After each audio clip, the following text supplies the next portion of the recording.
વડોદરાની સાવલીના સમલાયા સબ માર્કેટ યાર્ડમાં કપાસ ખરીદીનો શુભારંભ થયો છે। 3 ડિસેમ્બરથી સીસીઆઈ દ્વારા કપાસ ખરીદી શરૂ કરવામાં આવી છે।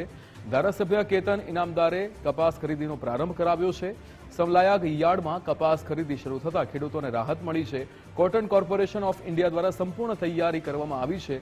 સમલાયા માર્કેટ યાર્ડમાં કપાસ ખરીદીનો ધમધમાટ જોવા મળ્યો છે। સુચારુ વ્યવસ્થાની ચેરમેન રાજુભાઈ પટેલે ખાતરી આપી છે। 3 ડિસેમ્બરથી સમલાયા સબ યાર્ડમાં સીસીઆઈની કપાસ ખરીદી શરૂ થઈ છે। કે સીસીઆઈની ખરીદી આજથી ચાલુ થઈ છે। સેન્ટ્રલ ગવર્મેન્ટના અંડરમાં આ જ્યારે સીસીઆઈની ખરીદી દરેક સેન્ટર પરથી થતી હોય ત્યારે એના ઘણા મોટા ફાયદા છે।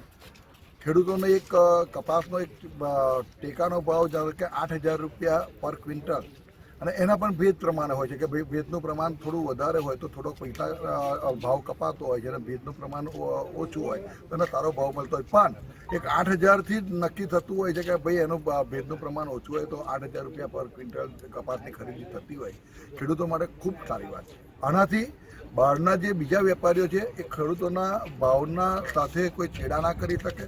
ખેડૂતોની મહેનતનું એની પાસે વળતર પૂરેપૂરું મળતું રહે, એનો પણ સરકારનો એક હેતુ છે।